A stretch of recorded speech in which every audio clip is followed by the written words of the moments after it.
எல்லாருக்கும் வணக்கம். நம்ம இப்ப எந்த படத்தோட ரிவ்யூ பார்க்க போறோம்னா, மயிலான் மூவியோட ரிவ்யூ தான் பார்க்க போறோம்.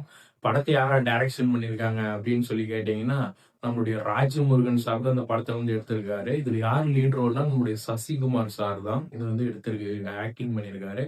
படத்துல என்னடா கான்செப்ட் அப்படின்னு சொல்லி கேட்டீங்கன்னா, ஒரு சாதாரண ஒரு குடும்பத்துல இருக்கிறவங்களுக்கு வறுமைன்னு ஒண்ணு இருக்கதான் செய்யும். அத வந்து ஒரு நாய்ங்க வந்து தப்பா பயன்படுத்திக்கிட்டு, கிட்னி திருட்டு வியாபாரத்த வந்து பண்ணிட்டு இருக்கிறாங்க.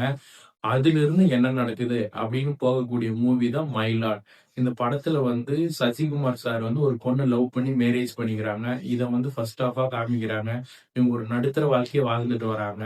அடுத்து செகண்ட் ஹாஃப்ல என்னடான்னு கேட்டீங்கன்னா, இவங்களுக்கு உடம்பு சரியில்லன்னு சொல்லிட்டு ஹாஸ்பிட்டல்ல சேர்க்கும்போது ரூ. 1,00,000 பணம் கட்ட சொல்றாங்க. இவருக்கு என்ன பண்றதுன்னே தெரியல.